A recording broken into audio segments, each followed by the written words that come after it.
செங்கல்பட்டு மாவட்டம் மதுராந்தகத்தில் வரும் 23ஆம் தேதி அதிமுக கூட்டணி சார்பில் மாபெரும் கூட்டணி அறிவிப்பு மற்றும் பொதுக்கூட்டம் நடைபெற உள்ளது. இந்த கூட்டத்தில் பாரத பிரதமர் நரேந்திர மோடி, முன்னாள் முதலமைச்சரும் எதிர்க்கட்சி தலைவருமான எடப்பாடி பழனிசாமி, பாமக தலைவர் அன்புமணி ராமதாஸ் மற்றும் என்டிஏ கூட்டணி கட்சி தலைவர்கள் கலந்து கொள்ள உள்ளனர். இந்த கூட்டம் நடைபெற உள்ள இடத்தில் அதிமுக சார்பில் இன்று பூமி பூஜை போடப்பட்டது. இந்த இடத்தை பாஜக தேசிய செயற்குழு உறுப்பினரும் முன்னாள் மத்திய அமைச்சருமான பொன் ராதாகிருஷ்ணன் பார்வையிட்டார்.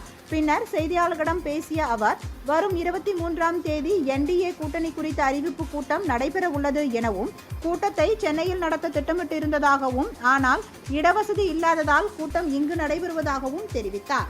நேற்றைய தினம் எதிர்க்கட்சி தலைவர் எடப்பாடி பழனிசாமி என்டிஏ கூட்டணிக்கு புதிய கட்சிகள் வரும் என மகிழ்ச்சியான செய்தியை கூறியுள்ளார் எனவும், அதேபோல் அகில இந்திய தலைவர்களும் கூறி வருவதாகவும் அவர் குறிப்பிட்டார்.